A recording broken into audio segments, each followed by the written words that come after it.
que chega a um nível desse e não busca ajuda. Exato. Não procura ajuda o homem porque ele tem vergonha, porque ele tem medo, ele acha que todo urologista vai fazer o toque nele, ou não? A gente tem uma série de coisas da cultura do homem brasileiro, né?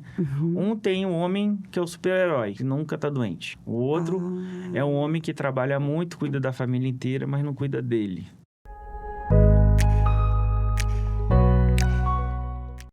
Olá, sejam todos muito bem-vindos a mais um episódio do nosso canal Não é Treino, é Reino. E você já sabe, mas não custa te lembrar que antes de nós começarmos este bate-papo, eu vou pedir para você se inscrever no nosso canal, que é só clicar no link que está aparecendo aqui na sua tela e não se esqueça de ativar o sininho para que você possa receber em primeira mão todo o conteúdo que sai deste canal. Também preciso agradecer aos nossos parceiros, a NCS Advanced Suplementos, que é uma marca de suplementos que nasceu aqui em Mato Grosso do Sul com o intuito de trazer mais saúde e qualidade de vida para você e para toda a sua família. Ao Instituto Renato Figueiredo, do Dr. Renato Figueiredo, da Medicina Funcional Integrativa, que tem esse olhar mais holístico e esse cuidado de cuidar realmente da sua saúde de uma forma integrada. Agradeço a Tati Nogueira Semijoias, que embeleza mulheres através das suas peças. Agradecer também ao Card Saúde, que é o seu cartão de saúde que te traz inúmeros benefícios, ao Vilas Centro de Beleza, especializado em noivas e unhas de acrílico. Fica aqui também o meu muito obrigada. E hoje, dia 1º de novembro, é um mês em que nós comemoramos ou celebramos ou trazemos à memória o Novembro Azul. Então, eu preciso presentear vocês, homens, que também fazem parte da nossa audiência, com o Dr. Celso Pimenteira. Doutor, seja muito bem-vindo ao nosso canal, que a gente possa trazer muito conhecimento aos homens em relação ao Novembro Azul. Seja muito bem-vindo. Bem, obrigado. Agradeço aqui pelo chamar aqui, falando desse mês tão importante do Novembro Azul, que é a saúde do homem, né? E vamos tirar dúvidas, falar da importância desse mês de Novembro Azul, né? Exatamente. E também falando que não é só no Novembro Azul, não é só um mês no ano que o homem tem que cuidar da sua saúde, né? Novembro Azul é só para dar o start, mas todo dia a dia, o ano inteiro, a gente tem para cuidar da saúde do homem. Que legal. Deixa eu contar para vocês, então, quem é o Dr. Celso Pimenteira. Ele é médico há 17 anos, ele é urologista pelo Ministério da Saúde do Rio de Janeiro e ele é cirurgião com aperfeiçoamento em robótica pela Rede DOR do Rio de Janeiro. Ele também é casado e é pai de 2 filhos. Doutor, como você já começou falando que o homem não pode se cuidar somente no Novembro Azul, que é o mês destinado aos homens, né? Mas conta para nós, por que começou esse movimento do Novembro Azul, especialmente pensando na saúde do homem? Então, vamos lá. O Novembro Azul, né? Surgiu principalmente com médicos na Austrália, né? Vocês vão ver que tem o bigode. Então, os médicos da Austrália, eles, para chamar a atenção dos homens, nesse mês de novembro, todos os urologistas deixaram o bigode ficar grande e começaram a chamar a atenção dos homens para vir cuidar da saúde deles, tá? Que legal! E existia, né? Ainda existe, mas já tem melhorado bastante esse mito, né? De ter que fazer o toque, né? Que o toque retal e as piadas todas que todo urologista escuta. Só falar que é médico urologista já escuta uma piadinha, mas faz parte. Você lida bem com isso, muito já bem. Venceu. Não sente que é bullying. Não, a gente já responde com uma contrapiada mais engraçada, normalmente. Ah, vocês estão mais espertos, então. Entendeu? Mas, assim, desde o advento, né? Vamos falar lá antes da era do PSA, que é o exame de sangue, né? Os homens, eles eram diagnosticados com câncer de próstata numa fase tardia, né? Normalmente, com câncer espalhado e nos ossos, né? Que a gente chama de metástase óssea. Então, quem fazia o diagnóstico era o ortopedista. O cara chegava com uma fratura na vértebra, chegava paraplégico, com uma fratura espontânea na vértebra, e quando ia ver a fratura, era uma metástase de um câncer de próstata. Peraí, esse câncer, ele não tem sintoma? Não dói? Não... Ou o homem não procura porque tem vergonha? Na verdade, né, o mês de Novembro Azul não é o mês da prevenção do câncer, é um mês, que o termo correto seria o mês do diagnóstico. A gente precisa fazer o diagnóstico precoce do câncer de próstata, tá? Depois, não sei se tem como botar uma figura, mas assim, a próstata é uma glândula, né, que ela envolve a uretra, E ela faz parte do sistema reprodutivo e urinário do homem. Então, ela tem uma ação antibacteriana que não deixa o homem ter a cistite, por exemplo. A mulher tem cistite. O homem vai ter prostatite. A próstata impede que a bactéria chegue na bexiga, tá? E ela produz o líquido seminal que ele tem um poder bactericida, digamos assim. Que legal. E a próstata também produz todo o líquido do sêmen. Então, quando um homem ejacula e sai aquele líquido, né? Normal é 1,5 a 3 ml. Quem produz todo esse líquido é a próstata. Nesse líquido vai ter, digamos, os nutrientes para deixar o espermatozoide vivo. E o espermatozoide, quem produz é o testículo, tá? Então, a próstata, ela é importante para isso. Então, o mês de Novembro Azul, a gente... E a saúde do homem em geral, pensando nessa parte mais de próstata, né? Que o urologista, ele cuida do rim, da bexiga e cuida do homem como um todo. Claro, eu faço um diagnóstico de diabetes, eu não trato diabetes, eu passo para um endocrinologista. Faço o paciente está com colesterol que não resolve, eu até inicio um remédio, mas falo, vai para o cardiologista que ele vai te fazer os exames, né? Vai fazer Doppler de carótida, eco, as coisas que aí já é o cardio. E a próstata, ela tem duas coisas. A partir dos 50 anos, quase todos os homens vão começar a desenvolver uma doença que está ligada à testosterona, que se chama aumento benigno da próstata. Esse aumento, normal. Esse aumento benigno da próstata é a tal da próstata inchada, que todo mundo fala. Esse é tão importante quanto o diagnóstico do câncer, porque se não fizer nada, é aquele vozinho que, de repente, a urina tranca em casa, tem que passar uma sonda e ele fica aquele saquinho de xixi pendurado. Então, acho que todo mundo já deve ter visto um velhinho que anda com um saquinho de xixi. Esse homem provavelmente não ia no urologista todo ano. Porque quando isso acontece é muito ruim, porque mostra que a bexiga dele entrou em falência e perdeu para a próstata. A próstata cresceu, reteve urina, e a bexiga perdeu para a próstata. Doutor, mas eu tô encucada aqui. Como que chega a um nível desse e não busca ajuda? Exato. Não procura ajuda o homem porque ele tem vergonha, porque ele tem medo, ele acha que todo urologista vai fazer o toque nele, ou não? A gente tem uma série de coisas da cultura do homem brasileiro, né? Tem um homem que é o super-herói, que nunca tá doente. O outro é um homem que trabalha muito, cuida da família inteira, mas não cuida dele, tá? E aí, falando de próstata, esse aumento benigno, ele é gradativo. Ele começa aos 45, 50 anos e vai ter o auge aos 70. Então, o homem não sente isso. Se ele não fizer o exame preventivo, ele vida normal. É vida normal, que todo dia piora um pouquinho. E o pior é o quê? É uma ardência, é um desconforto, é uma dificuldade erétil, é o quê? Vai ser jato fino, levantar mais de 3 vezes à noite, que pode ser outras doenças, mas também pode ser o aumento da próstata, né? Urinar com jato intermitente, urinar com sensação, a gente fala que urinar em 2 tempos, a pessoa faz o xixi, é muito comum tu perguntar ao paciente, tem isso. Tu chega para o paciente, tá urinando bem? Tô. Quantas vezes você urina à noite? 5. Já tá ruim, né? Levantar 5 vezes para urinar. Era para estar dormindo, né? Para estar dormindo. E aí a falta de sono, a gente pode falar, a falta de sono atrapalha a testosterona, atrapalha a cortisol, vai dar uma série de problemas nas outras áreas de saúde, porque ele não tá dormindo. E ele precisa dormir, precisa ter uma próstata boa. Entendeu? Então, essa parte da próstata, ela é uma glândula que ela vai ter esse crescimento gradativo, não tem em todos os homens, e ela vai atrapalhar no homem como um todo. Vai atrapalhar o sono, que vai atrapalhar a série de doenças, tá? Se ele perder a bexiga, que a bexiga é um músculo.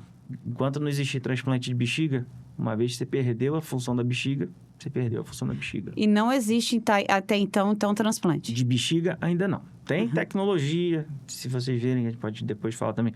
Impressora 3D, com celular tronco, fazer uma bexiga, já tem um menino nos Estados Unidos que botou uma bexiga de impressora 3D. E funcionou, mas ele tinha uma outra doença, não era essa, tá? Mas aí, voltando, por que o homem não procura? A maior parte é isso, tem um preconceito, a maioria está trabalhando, é o sustento da família, então ele só vai no médico quando... Deu muito ruim. Que é, ou ele está impotente, esses todos procuram, né? Que aí a próstata, ela vai, digamos, o câncer de próstata, quando eu falar, a gente vai falar dessa parte da impotência, né?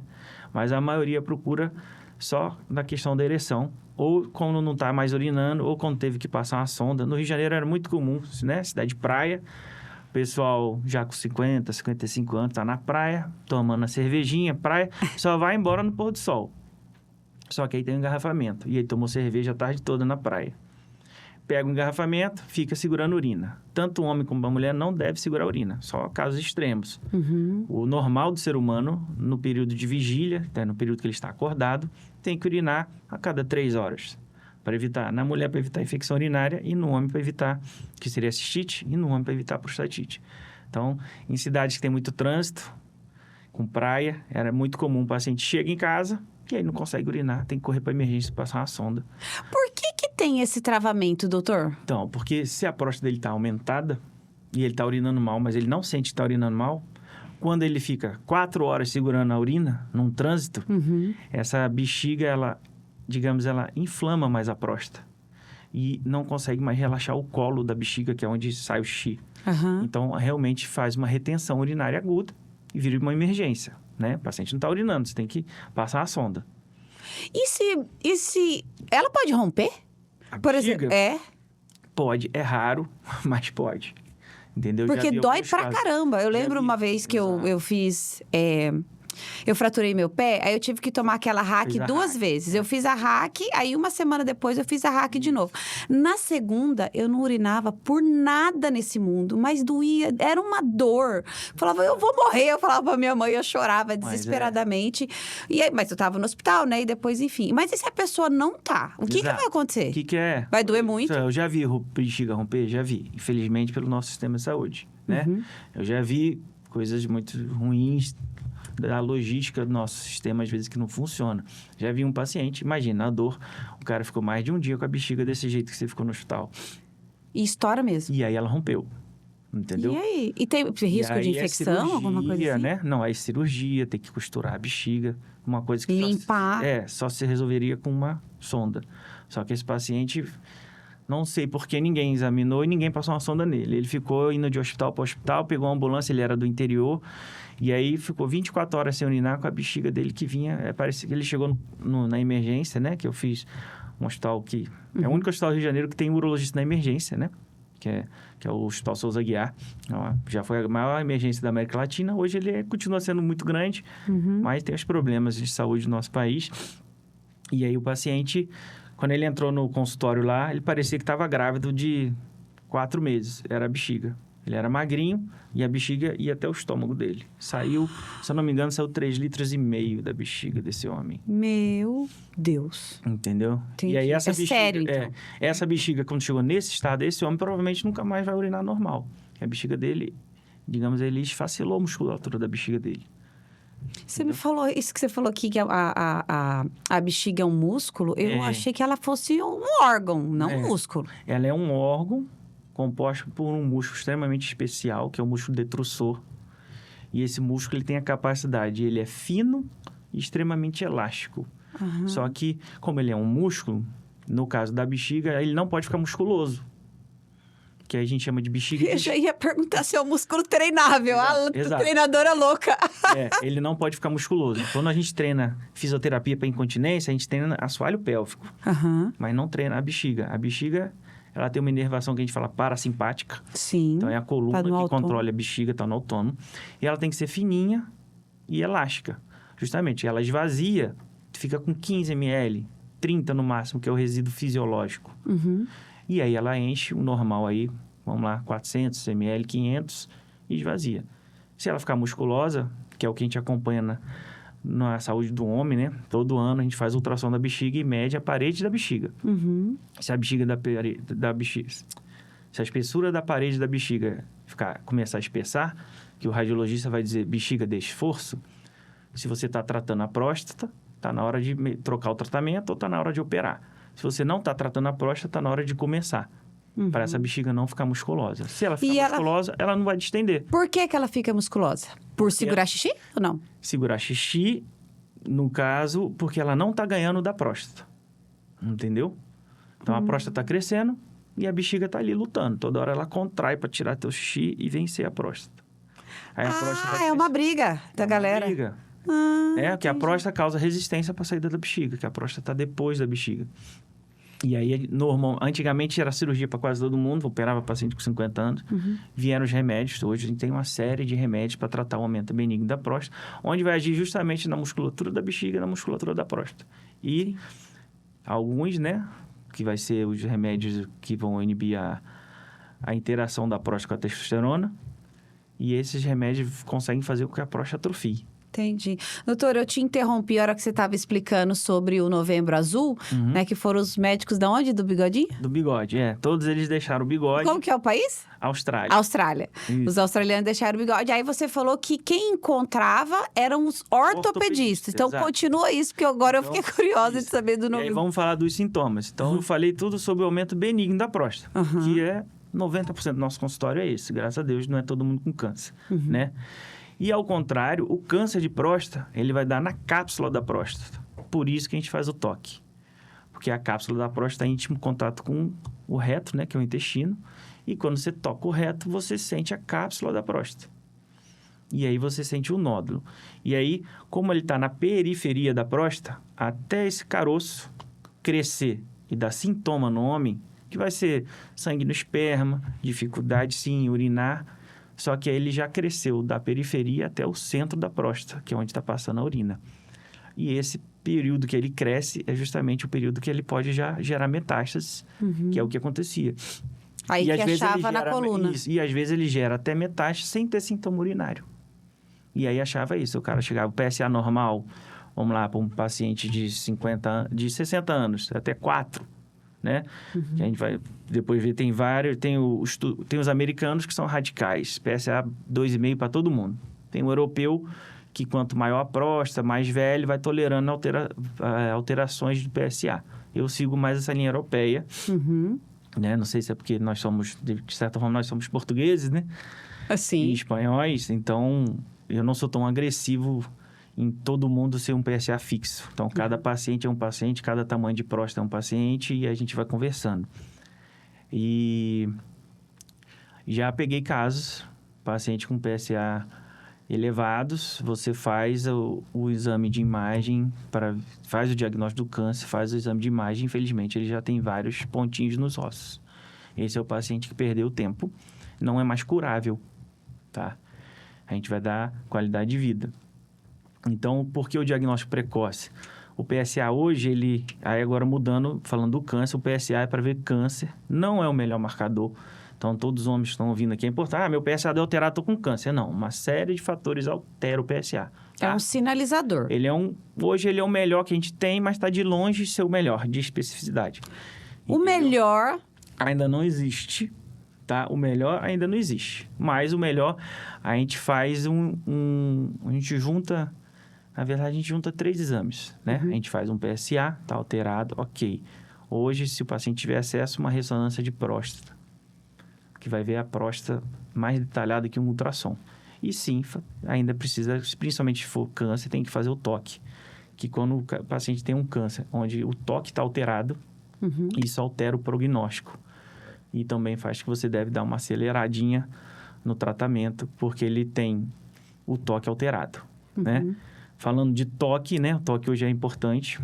Por quê, doutor? Porque quando a próstata... A gente sente a próstata, né? E o nódulo na periferia, tá? Então, um toque alterado faz você acelerar. E dependendo de onde você tá, eu vou falar o que eu faço hoje no consultório, né? Paciente... O pai tem câncer de próstata, o avô tem câncer de próstata, o irmão tem câncer de próstata. História familiar muito importante, muito grave, tá? O câncer de próstata, ele é altamente genético. E uma coisa importante que os homens têm que saber, que poucas pessoas sabem, é o mesmo gene do câncer de mama. Então, às vezes, ele não tem um pai com câncer de próstata, mas a mãe e a irmã têm câncer de mama. Então, ele é um paciente de alto risco. Eita! Entendeu? Porque isso o câncer de mama, se for parente, assim, a gente fala irmãos, pais e avós, ou ele ganha mais um pezinho na balança para você ser mais agressivo. Então, você acredita hoje, doutor, que olhando o histórico, né, de genética, você acredita na liagem da epigenética? Da pessoa saber que tem isso tudo, mas que pode interromper o despertar desse gene a partir do seu posicionamento de saúde mental, de exercício físico, de alimentação e de fazer com que isso não se desenvolva? O que a gente fala hoje aí vai ver os fatores de risco. Quem mais tem câncer de próstata? Paciente obeso, sedentário. Então, o exercício físico é fundamental. E aí, eu tenho passado para meus pacientes isso, né? O paciente chega lá, pega um senhorzinho, eu sempre cito esse caso, senhorzinho de Camapuã, testosterona dele acima da média, 1.200, tá acima da média. Aí eu falava, cara... Uau, o sonho dos meninos. Passando um gel de testosterona no vozinho dormindo. Não, qualidade de vida. Ele não tem estresse, ele tem um trabalho braçal diário, entendeu? E dorme mais de 8 horas todo dia. E eu pego meninos, homens, né, de 30, 40 anos, obesos, sedentários, que a testosterona tá lá embaixo, e ele quer testo. E a gente fala, você não precisa de teste, você precisa mudar seu estilo de vida. Os pilares anteriores, você precisa emagrecer, você precisa dormir com qualidade, né? Não adianta dormir 8 horas se o sono é picotado. Então, tem que perguntar pro sono. Tem apneia do sono? Ronca? Vai tratar a apneia do sono, que isso está te gerando um problema multifatorial que vai te impactar, entendeu? Então, hoje, obesidade, alcoolismo, tabagismo e sedentarismo, que está junto com a obesidade também, né? Sim, aumentam a chance de câncer de próstata. Isso já está em todos os estudos e a gente tem que mudar estilo de vida. Tá na hora, né? Exato. O menino, a Bíblia fala em 1 Coríntios, quando eu era menino, eu pensava como menino, eu agia como menino e eu tinha atitudes de menino. Mas quando eu passei a ser adulto, eu preciso fazer as coisas de adulto, né? Então, eu acredito que homens, vocês precisam ter esse cuidado e crescer. Mesmo, Exato. né? Você não pode ter essa vida de oba-oba, de bebe, fuma, de não dorme, de não sei o quê. Aí chega na frente do médico, acha que é o semideus, fala assim, doutor, resolve minha vida. Não dá, amigão. Um comprimidinho só, ou uma injeção. Isso não existe ainda, né? Não sei se vai ter. E tem gente que corre risco de saúde ainda, né, doutor? Eu vou falar que aconteceu um caso na minha família. Um primo jovem, obeso, sedentário, não sei o que, e viciado em medicamentos para disfunção ou para melhorar, não sei nem o termo que usa, né? E esse primo veio a óbito.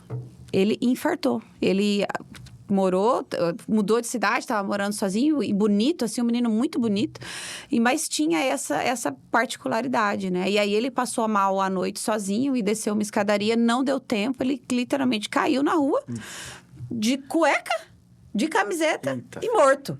Aí eu falei, então, por que eu quis falar isso, gente? Para que você não chegue nessa condição, né, doutor? A gente precisa, pelo amor de Deus, a gente tem crescer. Aquele negócio que, remédio para ereção vai infartar. No remédio da ereção, quando bem indicado, ele não causa infarto. Não, claro, vamos falar, né, já que a gente entrou nesse assunto, eu acredito que esses medicamentos vieram com um objetivo de ajuda. Sim. Né? Mas ajudar uma pessoa que está toda organizada, e aí entra o medicamento, como em qualquer outra área da medicina, né? Existem pilares. Se você está com a sua saúde emocional em dia, se você está com a sua alimentação em dia, se você está com o seu intestino em dia, se você está com a sua...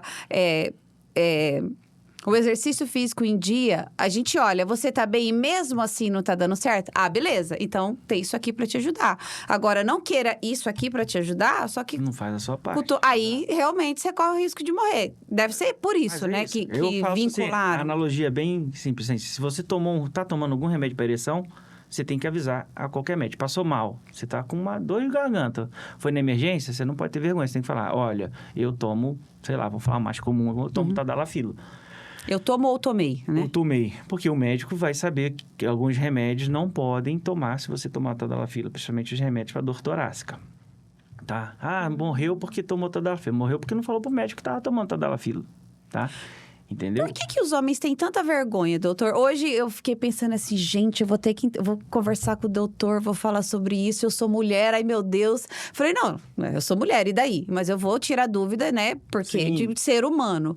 Por que os homens ainda têm tanto preconceito, ou bloqueio, ou vergonha desse assunto? Saindo, depois a gente volta para falar do câncer de próstata, mas voltando para a parte assim, da ereção, que está na saúde do homem também, são duas coisas. Tem mulheres que, se o homem estiver tomando, ela acha que ele está roubando. Tá? Eu escuto isso falando. Não me ama mais? Tipo não isso? Não me ama mais, ou por que ele precisa tomar, o que está acontecendo? Na verdade, alguns homens vão precisar, né? não sei se você sabe, né? A sildenafila foi o Viagra, né? Foi inventado, ele até hoje ele serve para tratamento de hipertensão pulmonar. Então, sim. Entendeu? Isso, E aí melhorou os remédios, a tadalafila hoje é o mais com menos efeitos colaterais. Então, para problema pulmonar. na verdade, pulmonar continua sendo Viagra, continua sendo a sildenafila. Mas o sildenafila ela tem a meia-vida de 8 horas. A tadalafila pode chegar até 36. E ela pode ser de uso diário. Então, é um remédio que a indústria melhorou, né? E aí, o problema é... doutor, tô tomando remédio e não melhora. E aí eu falo, o que você faz de atividade física? Nenhum. Aí a primeira coisa que você tem que mudar na cabeça do homem. O sexo é uma atividade física de alta intensidade.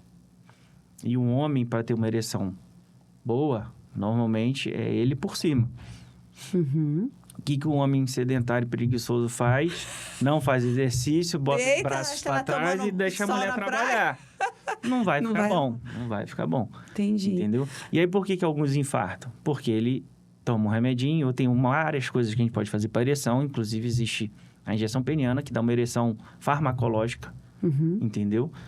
Só que se ele não tiver preparo físico, então o cara está sedentário, não caminha. É a mesma coisa que você... Até aconteceu recentemente aí, um rapaz que nunca correu e entrou numa de querer correr e também teve uma complicação séria de saúde, se eu não me engano, ele foi a óbito.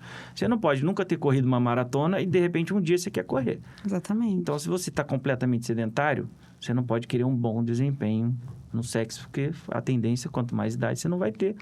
Que precisa Até de preparo porque, físico. doutor, a gente tem que pensar que o sexo, né, esse momento, ele foi feito para reproduzir. Sim.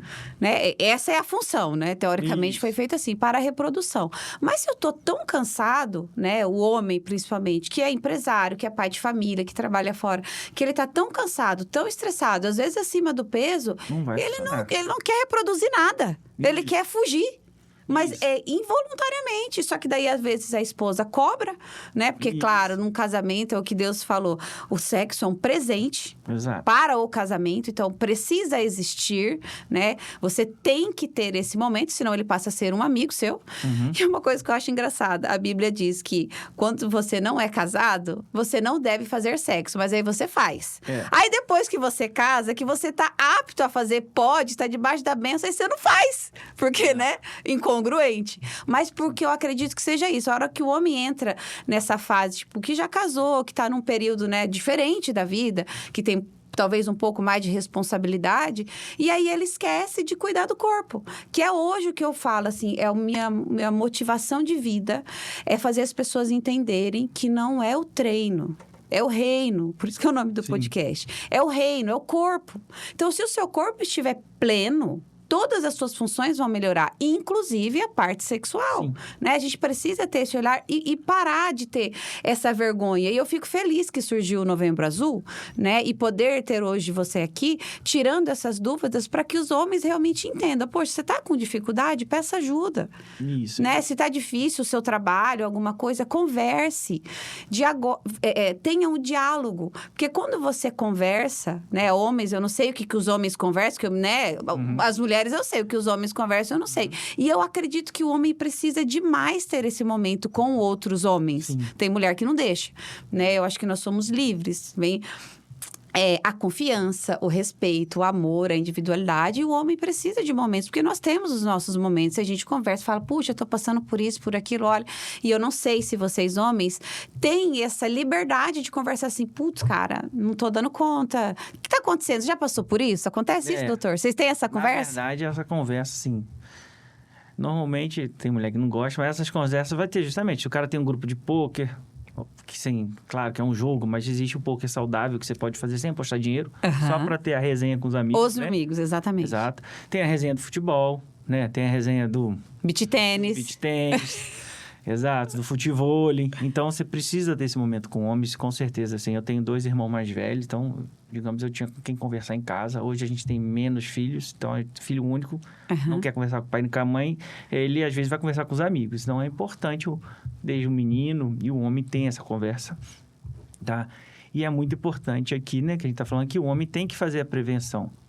A mulher faz a prevenção, começou a menstruar, já vai no ginecologista. Os homens... pelo menos, começou a puberdade, tem que ir num urologista, o pediatra, né? Hoje existe o herbiatra, que é o pediatra de adolescente, mas a gente não tem tantos herbiatras. Então, às vezes, esses meninos ficam perdidos, né? Acabou os 13 anos, dos 13 aos 18 e fica perdido. Então, tem que ir no urologista para ver se a genitália está normal, se o testículo está de tamanho normal, né? E o homem, depois dos 40, principalmente, ou em 45, eu falo sempre depois dos 40, que você já vai... Eu falo assim, conquistando o homem, para se lá daqui 10 anos precisar o toque, ele já tá... Você já conquistou ele. Tenha um amigo urologista. Entendeu? Confie nele. E aí, é isso. Você precisa fazer os exames preventivos, uma vez por ano, né? Qual que é o modelo ideal? Então, você estava falando assim, a criança saiu do... Eu falo porque eu tenho um menino. Ele vai terminar a fase de pediatra. Vamos lá. Seu filho, ele tem um bom pediatra, né? Então, um pediatra que sempre examina a genitália do seu filho. Né? Tem que olhar. Tem que olhar. Então, ele sempre tem que olhar a genitália do seu filho, né? A partir de 1 ano. Os 2 testículos têm que estar na bolsa escrotal. Não pode estar ausente, que isso vai prejudicar a fertilidade do seu filho, tá? E vai olhar a fimose, né? Vai olhar o prepúcio. A fimose é indicação de livre de operar, só caso infecção urinária febril no menino. Fora isso, a gente acompanha até os 5 anos e vai acompanhando. Tem uma série de tratamentos que a gente vai fazer para esse menino para ver se ele precisa ou não fazer a circuncisão, né? Que é só liberar a pelezinha, né? Expor completamente a glande, né? O meu filho ainda não expôs totalmente a glande, não tem mais fimose. Não expôs, a gente vai acompanhando na adolescência. Começou a atrapalhar o crescimento do pênis, teve alguma infecção, aí a gente tem que tratar. Ele pode atrapalhar o crescimento do pênis? Na verdade, assim, se ela estiver muito fechada, sim. Né? Eu já tive casos que era lá tão fechado que o pênis foi entortando, aí ficou mais pele em cima, menos pele embaixo. Tive que fazer uma plástica, literalmente uma plástica, para corrigir essa deformidade. Entendi. Tá?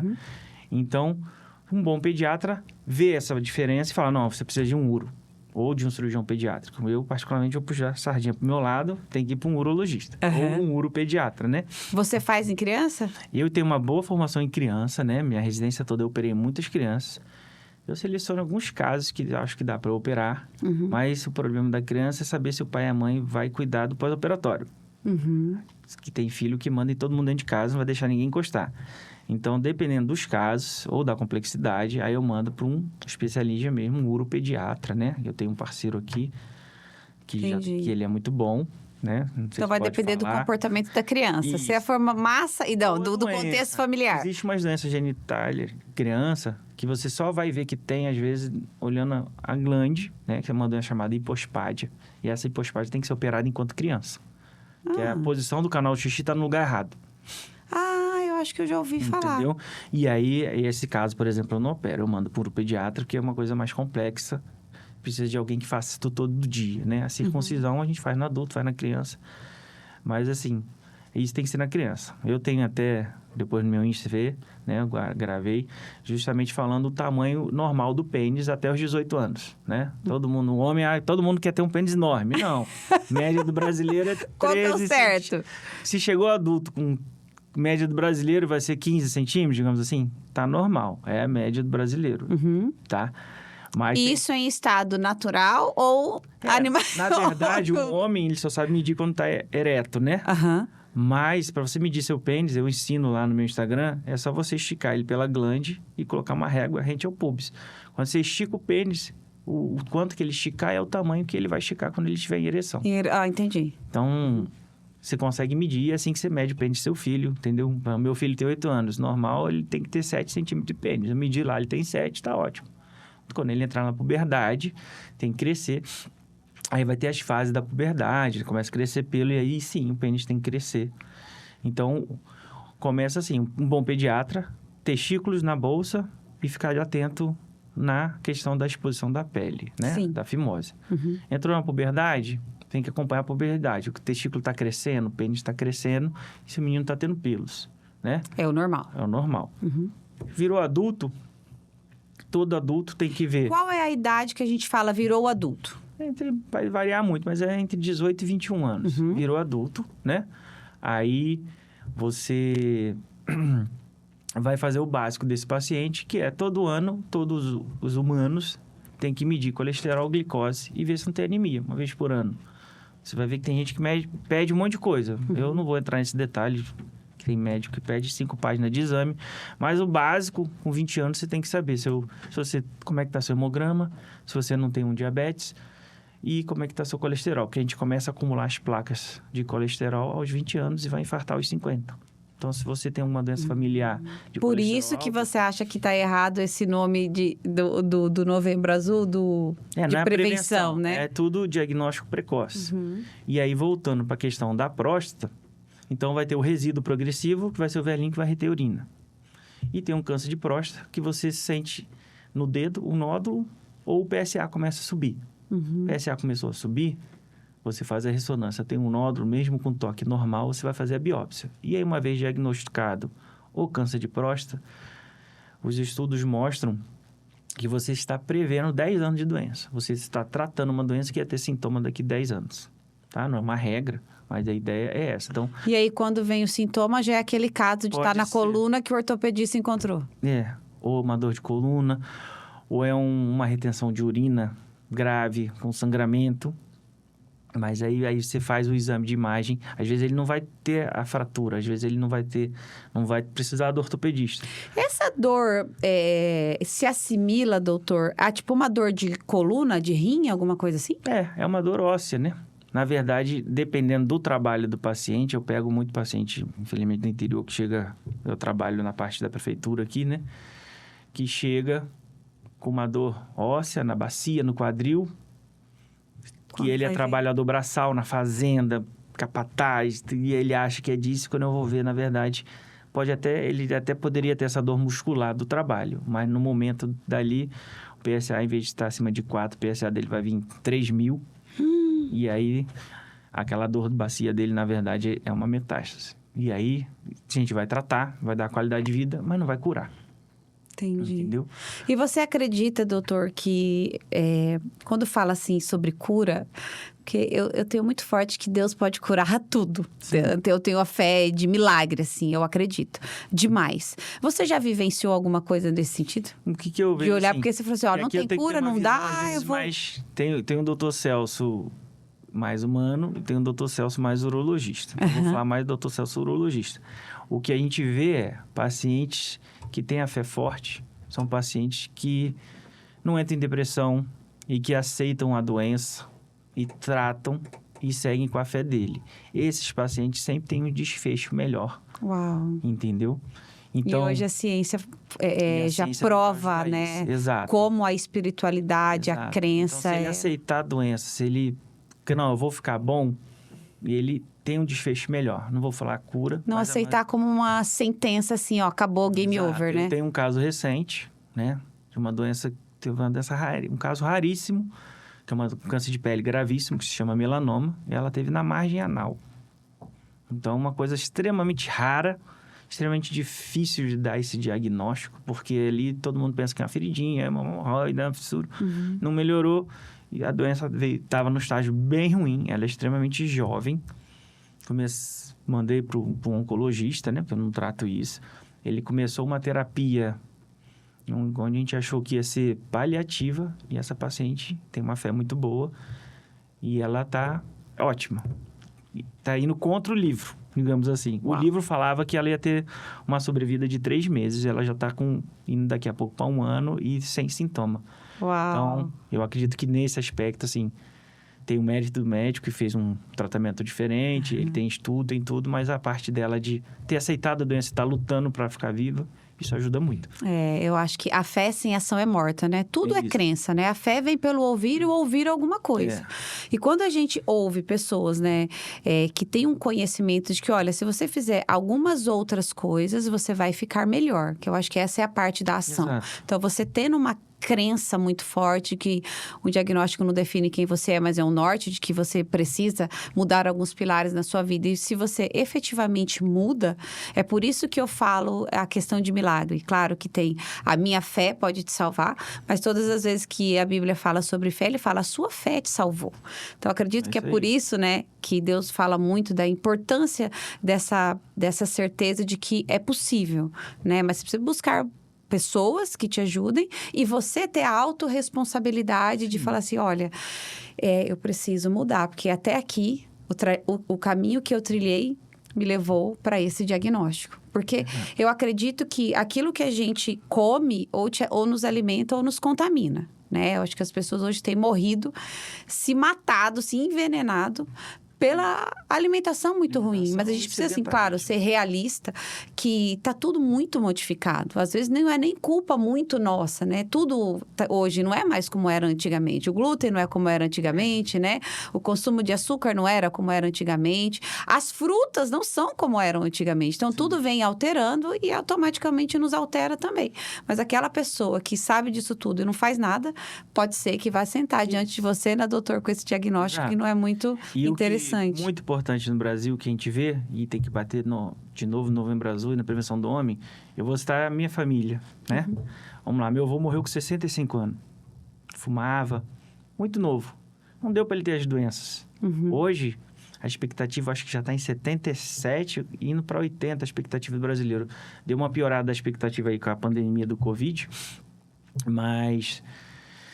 Então, muitas doenças estão surgindo e a gente tá ficando mais velho. O câncer de próstata é uma doença do idoso normalmente. Então, antigamente, os homens não chegavam a ter o sintoma do câncer de próstata, porque eles morriam de outras coisas. E o brasileiro vivia menos. Agora, o brasileiro vive mais, né? E eu tenho, por exemplo, né? Eu sou urologista, e aí meu pai, para variar, teve um câncer de próstata, né? Eu tratei ele... Não operei, né? Porque não dá para operar o pai. Chamei um amigo de confiança. É demais, meu né? pai. Fiz a cirurgia robótica no meu pai. Meu pai ficou curado do câncer de próstata. Uau! Infelizmente, veio a pandemia e aí, do Covid, ele não resistiu. Então, assim, são os planos de Deus. Eu curei ele do câncer, mas Deus tinha outros planos para ele. Infelizmente, a pandemia levou meu pai. Mas, da importância hoje é que o brasileiro vive mais. Então, a próstata, quanto mais velho... maior a chance de ter problema de próstata, tanto benigno como maligno. Qual foi a pessoa mais jovem que você teve que dar esse diagnóstico? Eu tive aqui, foi mais jovem que eu tive na residência, foi um de 39 anos. Esse teve um desfecho ruim, porque era uma doença muito atípica, entendeu? E aqui em Mato Grosso do Sul, um de 43. Por isso, quando a gente estuda guideline, existem as estatísticas, eu sigo o guideline europeu, tenho o guideline americano, tenho o brasileiro, mas cada paciente é um paciente, cada paciente vai ter um sintoma. Então, se chega um paciente com 40 anos com muito sintoma, você vai falar, faz nada não, vamos seguir a estatística aqui, é só com 45 anos, porque você tem uma história familiar. Esse paciente de 43, eu cuidava do pai dele, que tem um câncer de próstata, foi tratado tardiamente, mas tá seguindo a vida. O irmão, câncer de próstata. E ele, com 43 anos, com câncer de próstata. Esse foi o mais novo. A gente não tinha robótica aqui ainda no estado, agora a gente tem. E ele foi operado, a gente fez a robótica dele num hospital lá em São Paulo. Hoje ele está bem, mas pela genética a gente sabe, ele está bem, mas não dá para falar que eu estou curado, que não passou 5 anos. Mas o PSA dele, digamos... podia estar um pouquinho melhor, né? Que depois o PSA a gente continua fazendo no pós da cirurgia, que é o preditor para saber se o paciente está curado ou não. Exato. Doutor, e você falou que eu fiquei muito feliz em saber que nosso estado, né? Eu amo Mato Grosso do Sul, esse lugar tem muita gente boa. Muita gente boa, tem muita gente boa. Eu falo que a gente tem criado um ecossistema de conexão de pessoas boas, né? Eu acredito no Mato Grosso do Sul, é extraordinário. E você me deu a notícia que agora aqui em Mato Grosso do Sul, Campo Grande especificamente, tem o robô da Vinci, né? E fala um pouquinho sobre esse robô, o que de grandioso ele vai fazer aqui. Então, quem é ele? A hora que eu li, fala do robô da Vinci, que legal. Não sabia nem que já estava tão avançado tecnicamente. Então, conta pra gente quem é o da Vinci, o que ele vai fazer. Eu não vou falar da história toda do robô, que vai ficar muito grande. Mas o robô já existe há mais de 20 anos. A gente está um pouco atrasado, digamos assim, né? E foram surgindo várias gerações de robô. Hoje, a gente tem aqui a geração X, ainda existe a XZ, existe uma outra acima. Mas o X está ótimo pra gente, tá? X é o quê? Níveis de... É que... Como se fosse marca de carro? Que tinha um Da Vinci S, aí depois tinha um Da Vinci SI, de marca de carro. Aí teve o X, o XI, e agora tem um acima do XI. Uau! Tá? E a tecnologia. O acima do XI, não vou entrar aqui em detalhes, mas ele está sendo criado para telecirurgia. Então, Já aconteceu no mundo, tá? Um cirurgião urologista operou uma próstata com 3.000 quilômetros de diferença na China. E o paciente ficou ótimo. Mas isso é um futuro distante, porque para isso tem que ter uma internet ultra rápida para não ter delay. Mas estamos tendo tecnologia para isso, né? Que legal. Que bom, né? E o robô, na verdade, quando ele foi criado, essas coisas, era para operar os astronautas, para operar uma guerra. Essa foi a ideia, né? Que aí o cirurgião não precisa estar na guerra. Só que aí, né, na época da guerra, não tinha como.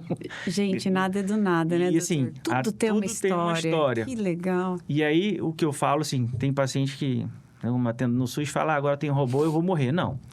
A cirurgia do câncer, vamos falar do câncer de próstata, né? A gente tem a cirurgia aberta, tradicional.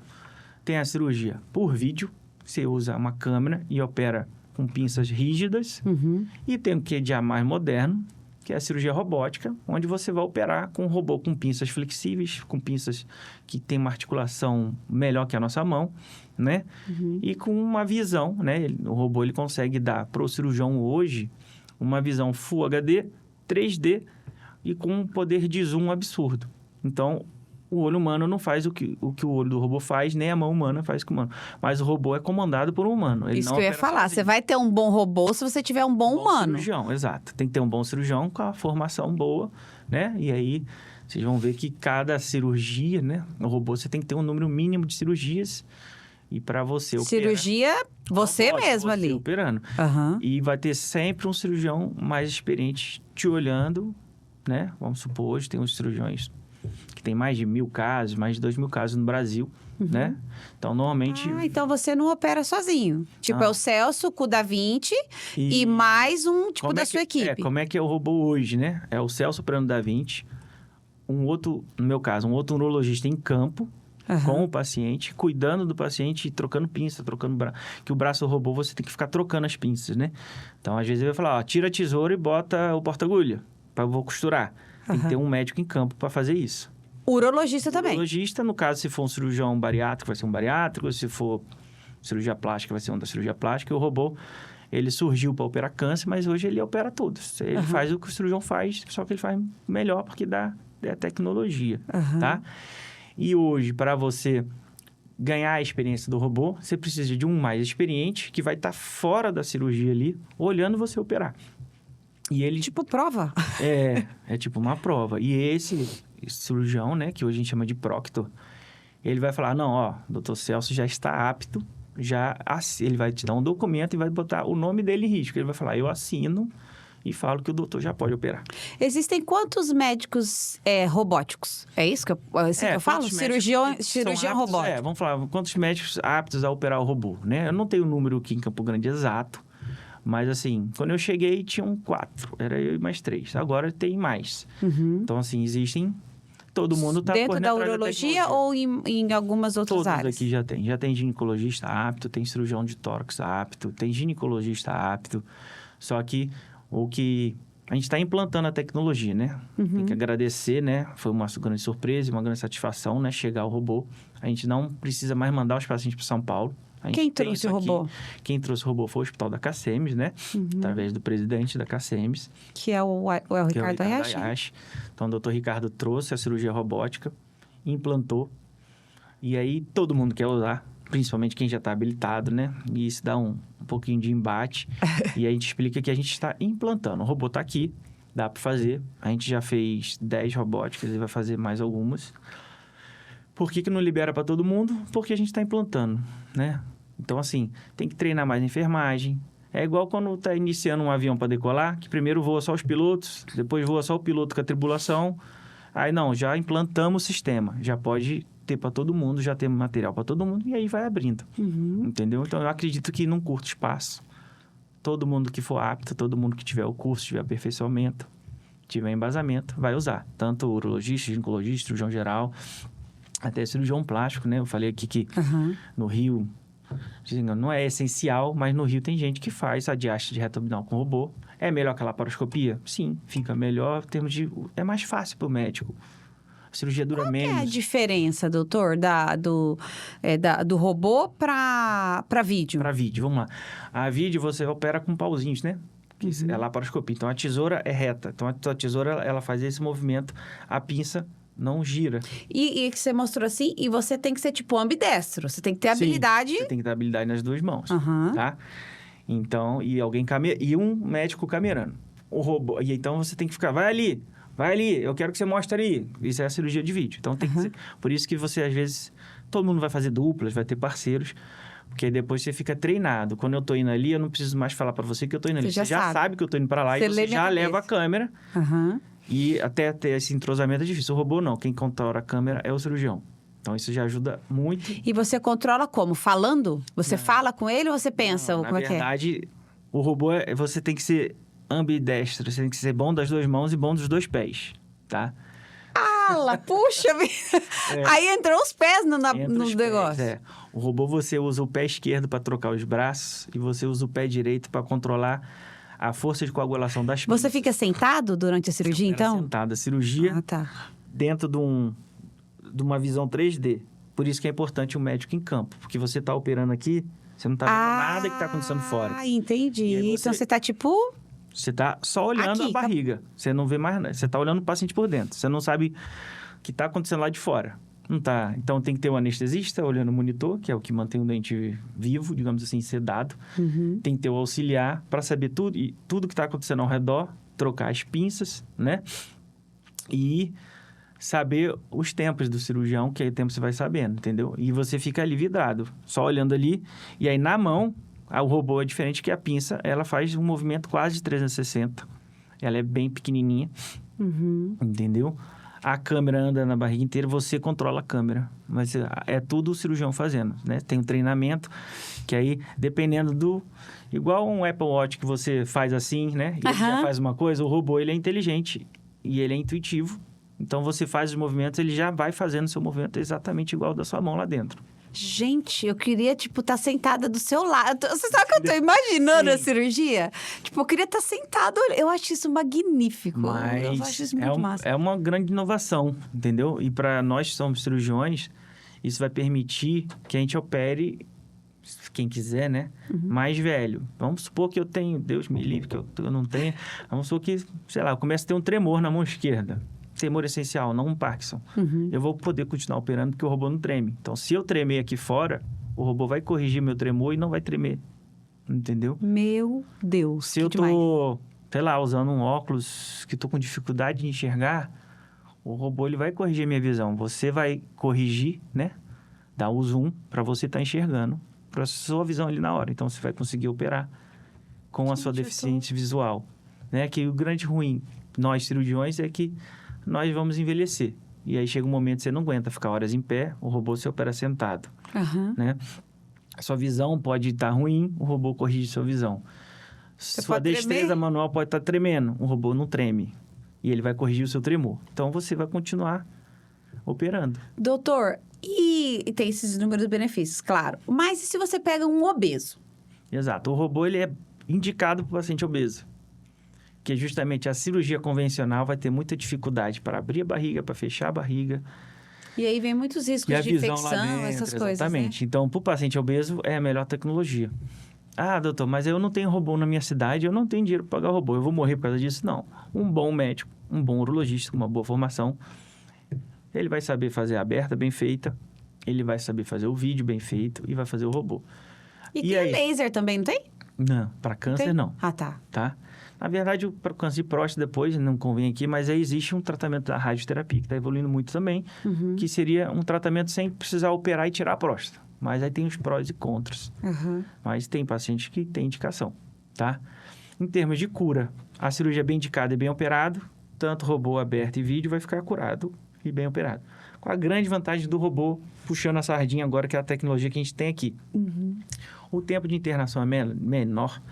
Normalmente, você dá alta no dia seguinte. Uma cirurgia tradicional, 3 dias internado, tá? A tradicional, você fala, é que é com corte mesmo. Exato, tá? Uma curiosidade minha, doutor. O corte do homem, especificamente, seria como uma cesárea da mulher? É na barriga? Para o câncer, não. Tem um aumento benigno da próstata, a gente faz tipo uma cesariana. Para o câncer, você faz uma incisão do umbigo até o pênis, quase, reto. Nossa, é aberto mesmo. É aberto mesmo, entendeu? Claro, para o paciente magrinho, umas coisas, tu pode fazer uma incisão menor, sua experiência vai estamos lá ensinando o residente a operar. Então, vai ser uma incisão grande para ele ver a cirurgia, para ele conseguir aprender. Então, a tradicional, uma incisão vai do umbigo até quase a raiz do pênis. É uma mediana infraumbilical, que a gente fala. Tá? Porque a gente tem que esvaziar os gânglios, dependendo da cirurgia. Então, é uma cirurgia complexa. E aí, a cirurgia aberta tem mais risco de sangramento. Porque quando você está operando o robô distende a bexiga e mantém uma pressão positiva dentro da barriga do paciente com gás carbônico. Essa pressão faz com que a veia não sangre. Então, o paciente sangra menos. Então, menor índice de hemotransfusão. Entendeu? É o mesmo princípio da vídeo, porque a vídeo também tem essa distensão, né? Vídeo, exato. Mas aí ele melhora um pouco mais ou... A cirurgia de vídeo e a cirurgia robótica, em mãos experientes, elas são muito parecidas. A diferença é que o robô dá a visão melhor, quem controla a câmera é o cirurgião e as pinças são melhores. Então, às vezes, com o cirurgião for ganhando mais experiência, digamos que ele faz mais rápido e... Tudo que é mais... Cirurgia que é bem feita, mais rápido, o paciente acorda melhor e vai de alta mais cedo. Entendi. Entendeu? E o robô, e aí que ganha um pouco a vídeo, mas eu nunca falo que é 100%, tá? Que tem esses multifatores, né? Se o paciente faz exercício, ele cuida da saúde. Porque a próstata, a inervação da ereção, ela passa rente à próstata. Então, o robô... Rente, mas não é nela, é só perto. É perto, tipo, em cima dela. Então, o robô permite que você enxergue melhor essa inervação. Então, é por isso que, alguns casos, esse homem vai ter... disfunção erétil. Disfunção erétil? A cirurgia de próstata, principalmente o câncer de próstata, a gente mexe na inervação que dá ereção para o homem. Então, sim, a maioria dos homens vão ter problemas de função erétil depois dessa cirurgia. Uns recuperam, outros não.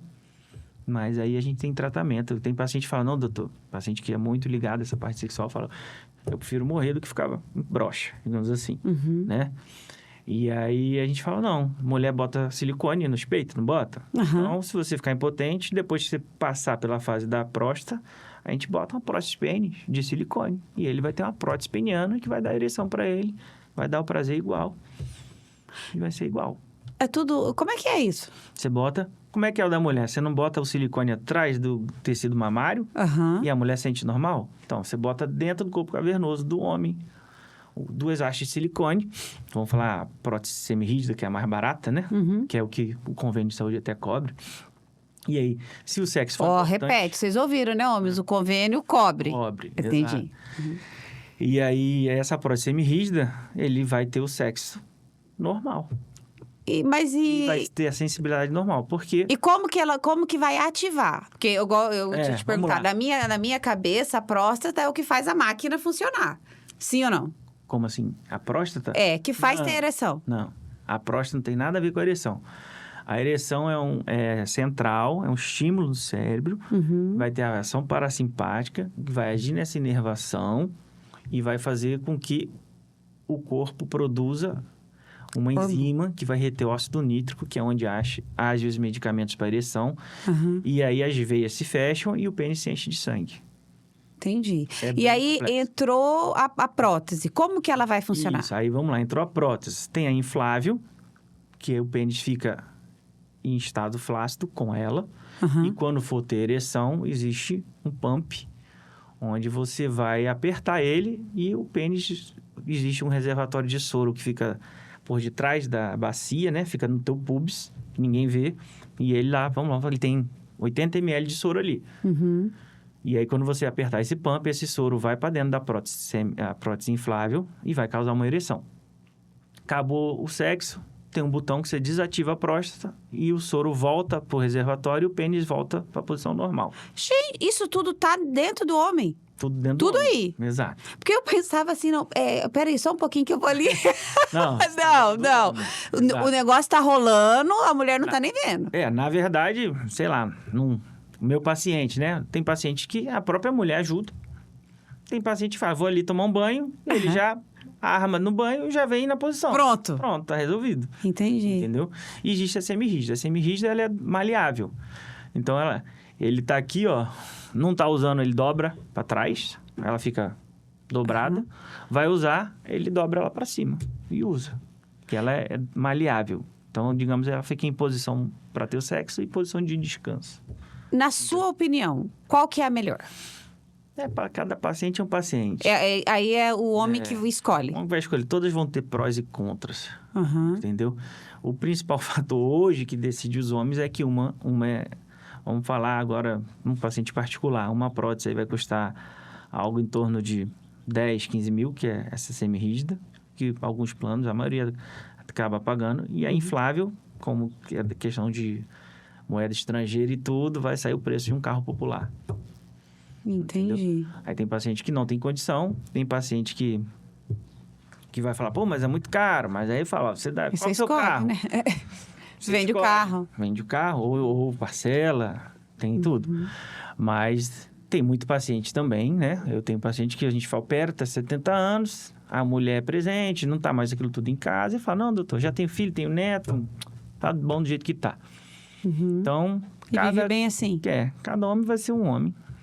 Entendi. Cara, que legal. E a saber prótese é que sempre tem. o último estágio, tá? Então, se operou um câncer de próstata, às vezes você só vai tomar um remédio oral e vai dar certo. Existem injeções penianas, que já são muito antigas também, onde a gente aplica no pênis e o pênis vai ficar aí 1 hora ereto. E Aí quem vai aplicar é o cara mesmo. o vai cara ter que mesmo. ser porreta. Não, a gente tem, Não dói. na verdade, antigamente devia doer, né? Mas como tudo tem evolução, né? Ficou muito famosa essas canetinhas para emagrecer. Aham. Já fizeram uma pro pênis, igualzinho. Então, ficou Que muito legal. mais fácil e menos doloroso. Você bota a sua dose, encosta no pênis, aperta um Dispara. botãozinho, resolveu. É como se fosse as de insulina, essas Exato, coisas. É igual. Aham. Só que não vai ter insulina, vai ter que ensinar a usar. Que se usar demais, pode ter efeito colateral. Então, cada paciente vai ter a sua dose, né? A gente vai testando no consultório. A gente sempre tenta a menor dose possível, né? Um, para a ampola durar mais. E 2, porque quanto menos remédio, menor chance de ter os efeitos colaterais, né? Bom, então assim, pra gente tranquilizar os homens que nos escutam, que talvez possam estar passando por esse momento, né? A gente sabe que não é simples, é desafiador, mas o que você diria para esse homem que está passando por esse momento? Eu diria, Tipo, vamos lá. Calma. Calma. Vai dar tudo certo. Vai dar tudo certo. Aqui em Mato Grosso do Sul, a gente tem praticamente todas as tecnologias agora que tem em São Paulo, no Rio de Janeiro. Temos médicos especialistas em todas as áreas capazes de tratar você, tá? Os hospitais estão cada vez melhores também, tá? É raridade o câncer de próstata no consultório. Apesar de ser o câncer que mais mata o homem, tá? O mais comum é aumento benigno. Então, não precisa ir lá achando que tu vai ter um câncer. A maioria não vai ter. A maioria precisa ter qualidade de vida. E a qualidade de vida começa cedo, com uma série de coisas, exercício, dieta e tudo. E medicação. Se a próstata está crescendo, a gente vai tratar. Se é hipertenso, você não toma um remédio para pressão alta. Se você tem a próstata que está no aumento do tamanho, você vai tomar um remédio para a próstata que vai tratar esse aumento do tamanho. E os remédios hoje... Aí vai variar paciente, efeito colateral. Mas hoje, com o advento das medicações para a próstata, ela impede 50% praticamente. Metade dos pacientes que iriam operar não operam mais no aumento benigno, que ele vai tratar com um comprimido antes de dormir. E se operar, tem todo um know-how a que a gente tecnologia pode a usar. seu favor. Exato. O Doutor, importante é envelhecer com saúde. Urofil. Engrossamento peniano Eita. com urofil. Porque tem homens que se incomodam, né? E aí você também ajuda essa galera. Sim. O que é esse negócio? Quem pode, quem não pode? Como é que é? Antigamente não tinha muita coisa para oferecer para um homem, né? Que realmente estava insatisfeito com a sua genitália. E tem homens que realmente precisam. Então, o que a gente sabe hoje sobre o urofil, né? O urofil, ele é um ácido hialurônico próprio para ser usado no pênis, né? Onde a gente não cresce o pênis, a gente engrossa o pênis, tá? E como alguns homens têm um poder de retração de pênis, né? A gente brinca lá, né? Não cai na água fria, senão some. Então, realmente, né? Tem alguns homens que têm um poder de retração que ele entrou na piscina gelada, sumiu tudo na sunga ali, não tem mais nada. Existe mesmo? É sério? Sim, ele retrai, né? Retrai tudo, é o frio. E o urofil, ele age nessa parte. Ele não deixa o seu pênis encolher no frio, digamos assim, né? Então, ele dá um aumento aparente com o pênis em estado flácido, mas ele não aumenta o tamanho do seu pênis. Você nasceu com aquele tamanho, você vai continuar com aquele tamanho.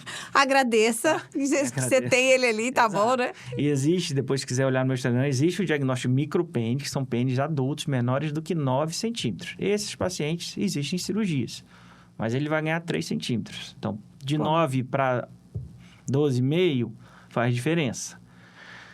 Tanto para quase ele... para uma normalidade, porque você falou que o normal é 13, tanto para ele, tanto que é. Porque acredite-se, né? Mudando assim, o ponto de prazer na mulher, ele tá a 7, 9 centímetros para dentro. Uhum. Então, um pênis de 15 e um pênis de 20 vai dar o mesmo prazer, tá? Uhum. E aí, cada um sabe fazer, faz o seu jeito lá, né?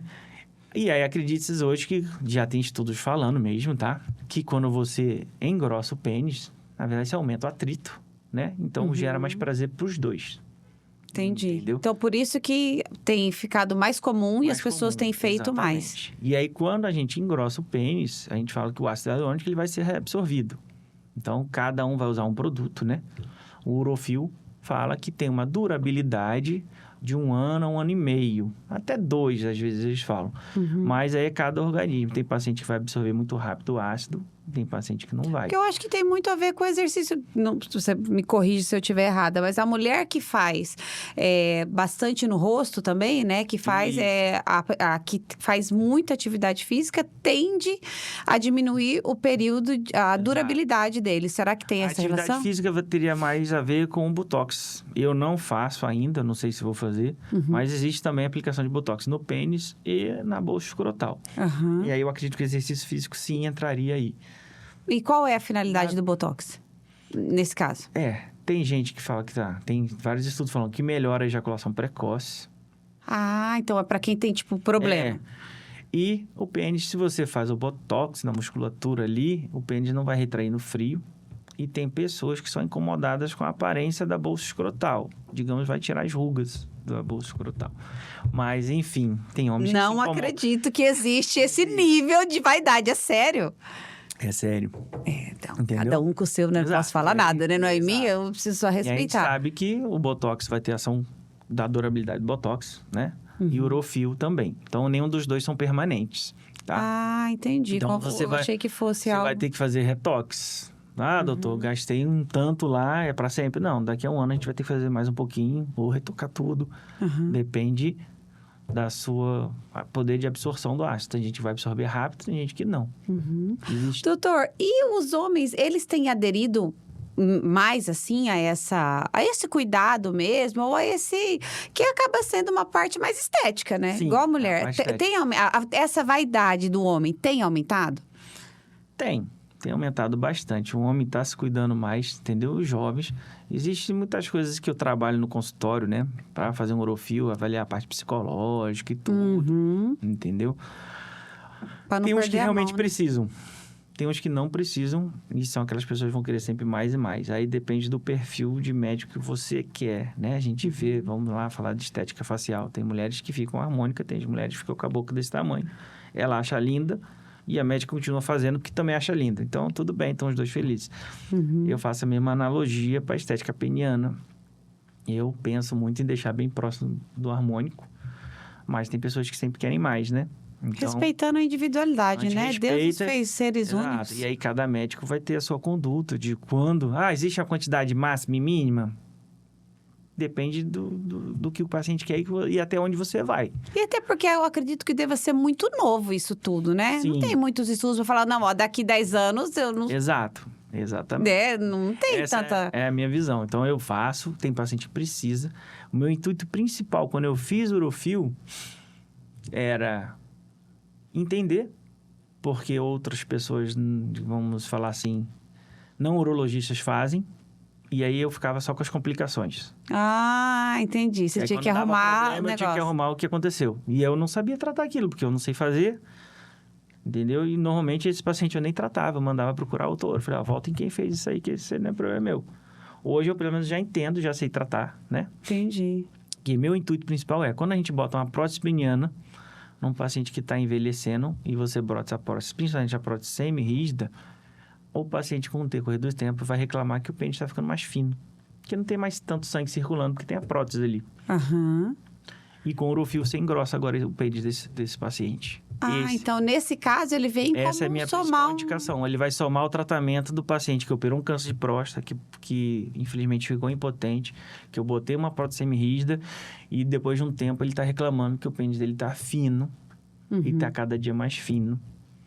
E ele tem uma prótese, realmente não dá para fazer muita coisa. E aí o Urofil veio para isso. Eu consigo engrossar e deixar esse pênis bem parecido do que era antes.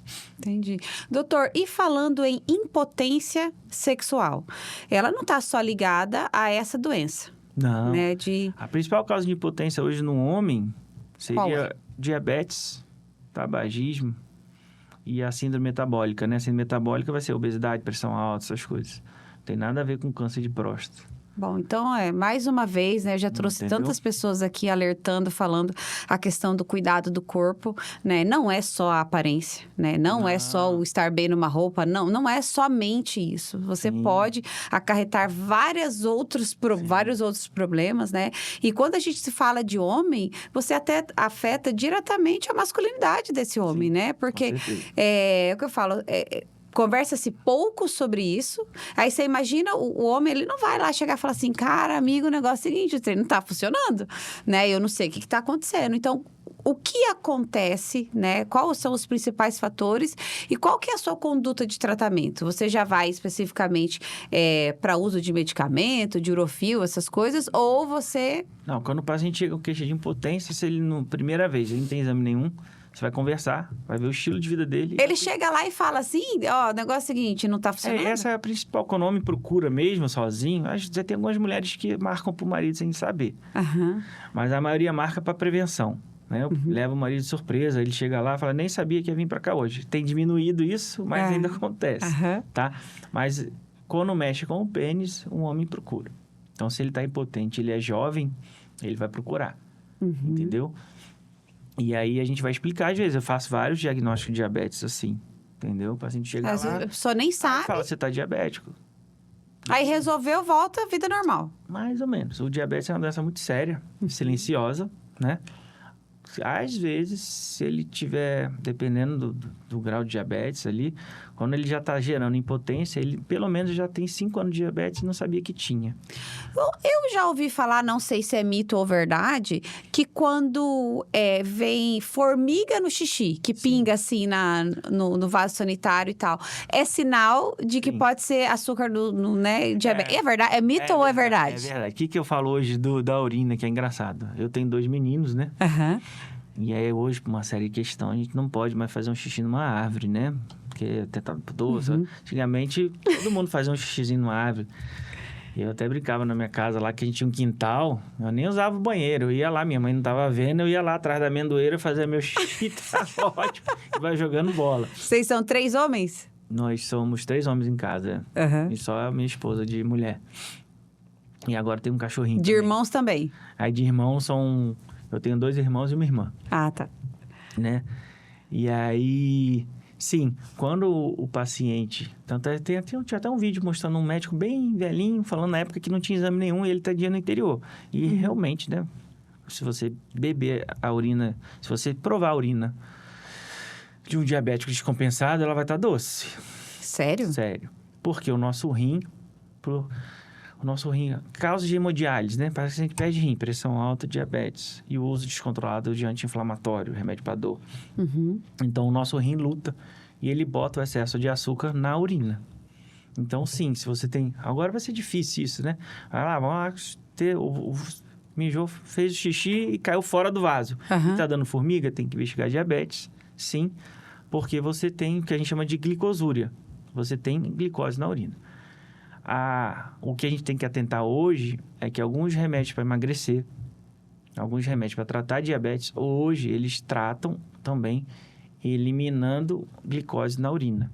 Tá? Então, às vezes, eu já tenho paciente de consultório que chega desesperado. Olha aqui, doutor, minha urina tá cheia de açúcar, eu tô tratando meu diabetes, não sei o que tá acontecendo. Eu falo, qual remédio você tá tomando? Tá tomando lá uma medicação que causa isso. Eu falo, não, quanto que tá a sua glicose no sangue?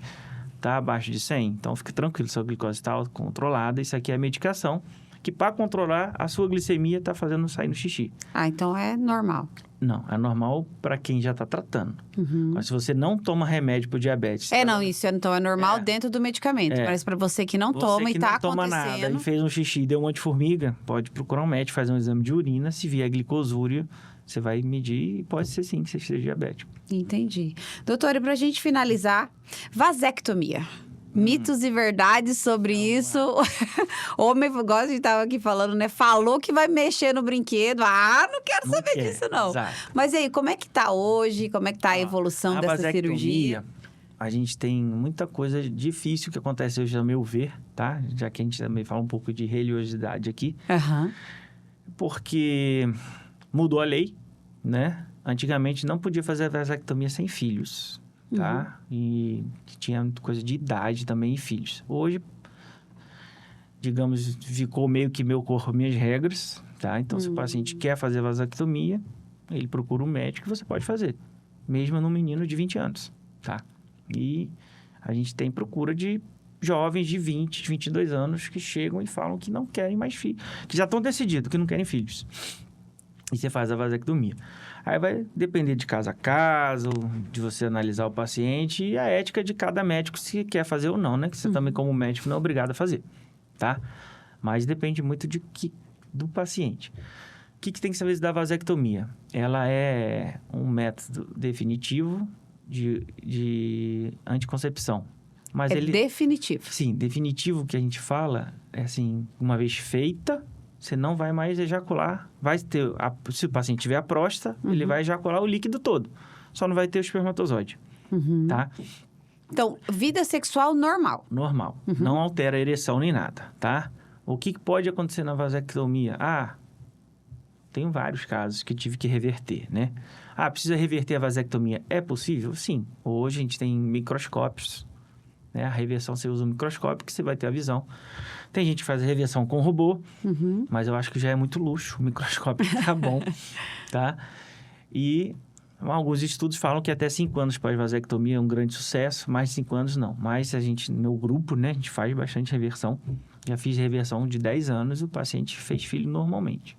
Que legal. Tá? Doutor, não quero fazer a reversão. Existe outro jeito? Também existe.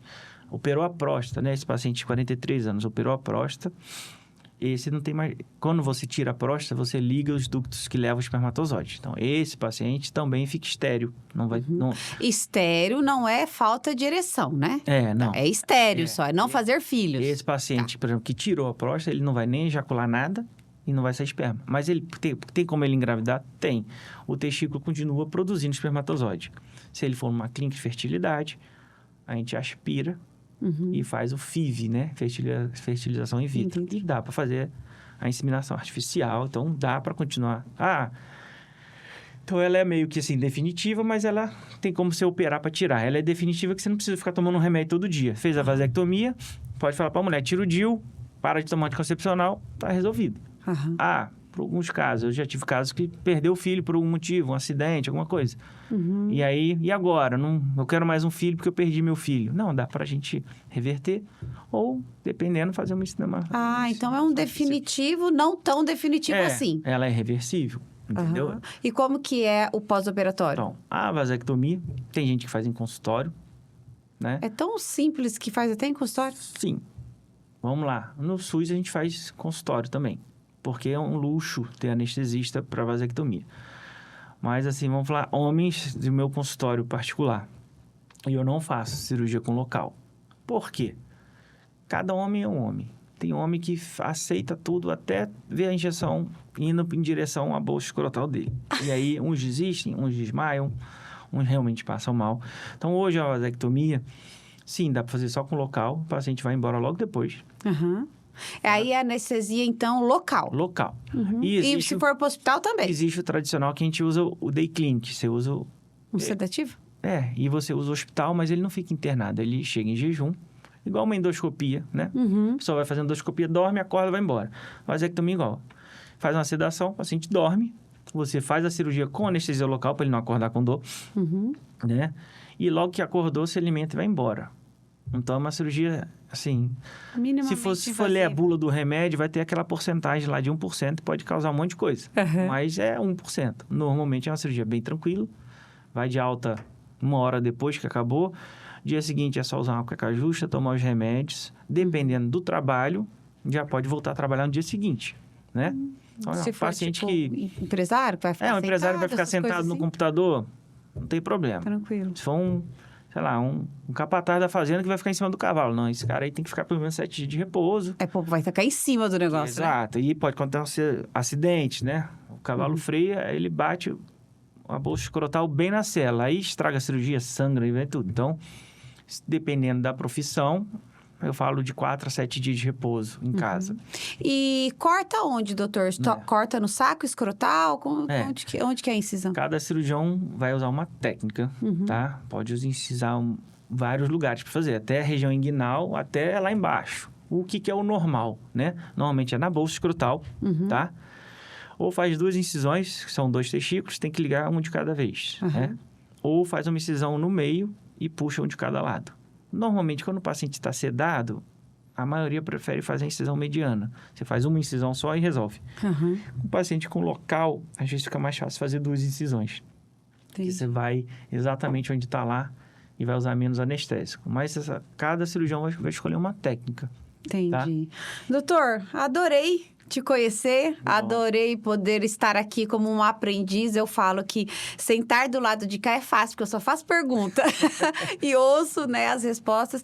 Me coloquei aqui realmente como, cara, perguntar o que muita gente quer perguntar e não tem coragem, às vezes tem vergonha, ou às vezes por ser mulher. Então, eu gostei muito de te ouvir, você foi muito esclarecedor. Espero que os homens também nos entendam, tenham a coragem, a ousadia, né, de buscar ajuda, de se cuidar, para que possa viver o melhor dessa terra, com saúde, com prazer, né, desfrutando de vida mesmo, de vida abundante.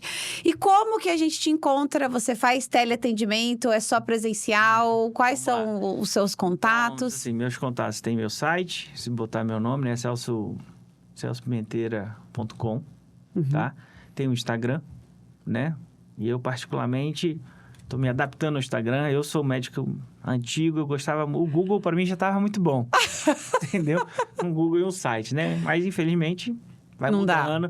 O Instagram tem prós e contras, né? Que eu não vou entrar em detalhes, mas a gente tem que...